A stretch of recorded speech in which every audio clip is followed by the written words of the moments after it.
Mécanique du point, énergie mécanique, énergie potentielle, énergie cinétique. Dans le cas du rebond d'un ballon sur le sol. On considère donc un ballon en chute libre, sous l'effet du poids, une force liée au rebond du ballon sur le sol. C'est donc la force exercée par le sol sur le ballon au moment du rebond. Z est la position du centre du ballon qui permet de repérer la position du ballon verticalement lors de sa chute. On définit Z égale 0, c'est un point un peu délicat. On prend ici Z égale 0 à l'instant exact où le ballon touche le sol. Il n'est pas encore déformé, il n'a pas commencé à s'écraser dans la partie donc rebond sur le sol. C'est exactement au moment où le contact s'établit.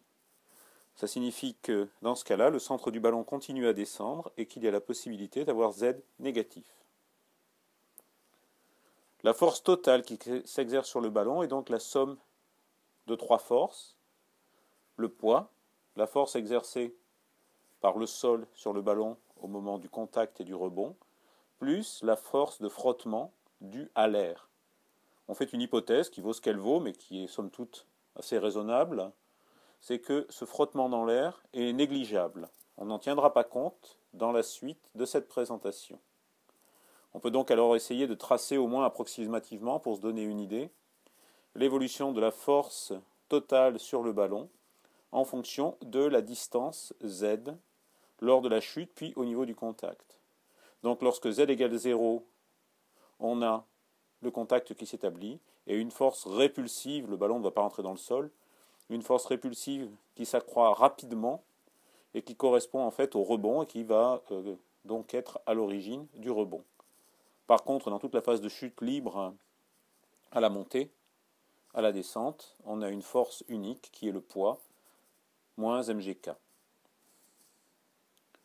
Sur la base de l'expression de cette force, on peut alors se poser la question maintenant de l'énergie potentielle.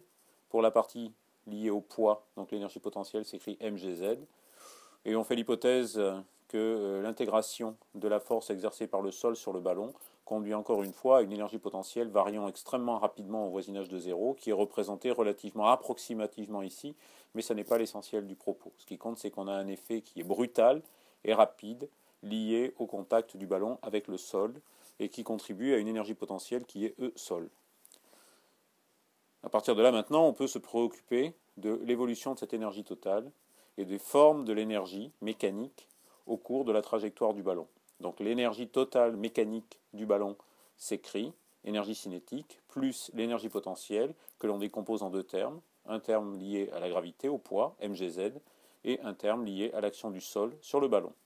Lorsque le ballon est en l'air, cette énergie liée au sol est égale à 0, et l'énergie totale est égale à EC plus mgz. Par contre, lorsque le ballon est au sol, complètement écrasé, alors l'énergie cinétique est égale à 0, sa vitesse devient nulle. mgz, z est égal à 0 pour l'essentiel, et donc on a une énergie totale lorsque le ballon est bien écrasé au sol, qui est essentiellement cette énergie liée à l'action du sol sur le ballon. C'est en fait l'énergie élastique stockée dans le ballon lors de son écrasement, que l'on décrit ici.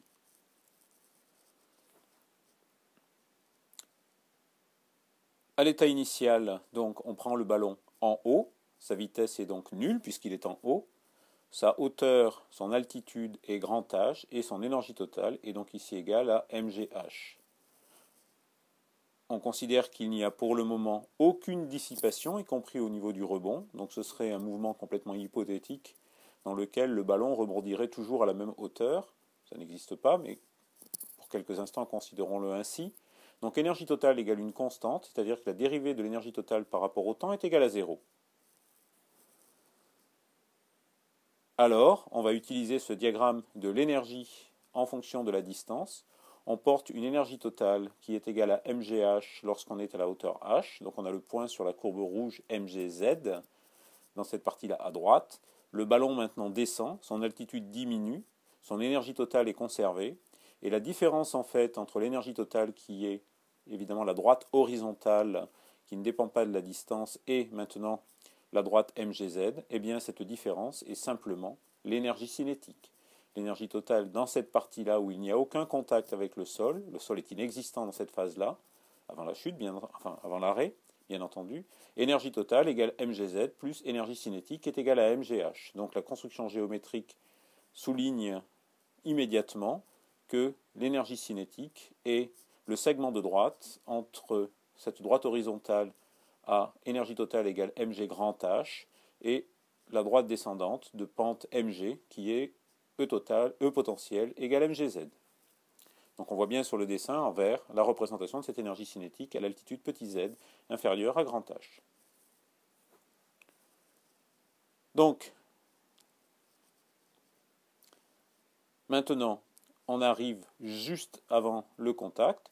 Juste avant le contact, donc immédiatement avant, une fraction de distance très faible, juste avant le contact, Z est égal à 0. Donc l'énergie totale, on n'a pas encore d'action du sol sur le ballon, puisqu'on est un instant avant le contact. Donc l'énergie totale est essentiellement l'énergie cinétique. Le ballon est à vitesse maximum, il arrive au sol. Donc énergie totale égale énergie cinétique égale mgh juste avant le contact, pour une énergie totale qui, dans la phase, à un point quelconque de la phase, s'écrit bien entendu comme mgz plus ec plus E au sol. Si maintenant on en vient à se poser la question de ce qui se passe au moment du contact, pour l'essentiel au moment du contact, la vitesse d'arrivée correspond à une énergie cinétique maximum 1,5 de mv2. Le ballon s'arrête par écrasement sur le sol. Lorsqu'il est écrasé sur le sol, l'énergie cinétique se retrouve stockée dans la déformation du ballon, c'est E sol. Le ballon maintenant se détend et on a une phase de décollage. Il acquiert à nouveau de l'énergie cinétique et repart donc vers le haut avec une énergie cinétique EC. Dans la réalité, l'énergie cinétique EC, qui est celle que l'on a au décollage, est en réalité inférieure à celle que l'on a à l'arrivée. La restitution de l'énergie cinétique après concentration, après transformation dans l'énergie élastique de déformation du ballon au cours du rebond n'est pas d'un rendement égal à 1. On perd une partie de cette énergie. Donc l'énergie cinétique à l'arrivée est supérieure à l'énergie cinétique au décollage. On fait l'hypothèse que la perte est constante quelle que soit l'énergie cinétique à l'arrivée. C'est probablement approximatif.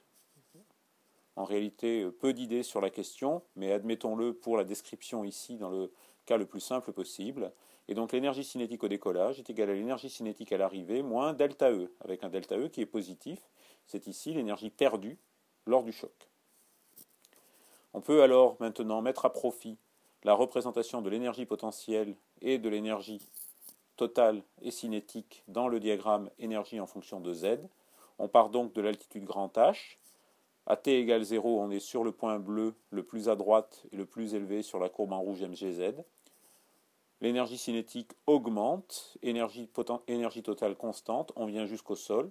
Au sol, donc, on a une chute verticale de l'énergie totale, puisqu'on a un coefficient de restitution élastique qui n'est pas égal à 1. Et donc, quand le ballon repart, il ne repart pas avec la même vitesse, il ne repart pas avec la même énergie cinétique, et part immédiatement, l'intersection de la droite verte horizontale avec la courbe rouge mgz se situe en dessous, on a perdu de l'altitude.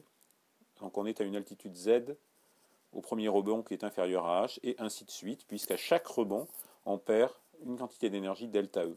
Donc là, on voit ici, avec la valeur que l'on attribue arbitrairement à la perte d'énergie, eh bien, on vient à donc 1 rebond, 2 rebonds, 3 rebonds, 4 rebonds, 5 rebonds, 6 rebonds. Donc il y en a probablement une petite succession pour aller jusqu'à l'arrivée, qui a une énergie totale qui est égale à l'énergie cinétique, qui est égale à l'énergie potentielle de pesanteur, qui est égale à l'énergie élastique, qui est égale à 0, c'est-à-dire un ballon totalement détendu, au sol, sans aucune vitesse. C'est son état final.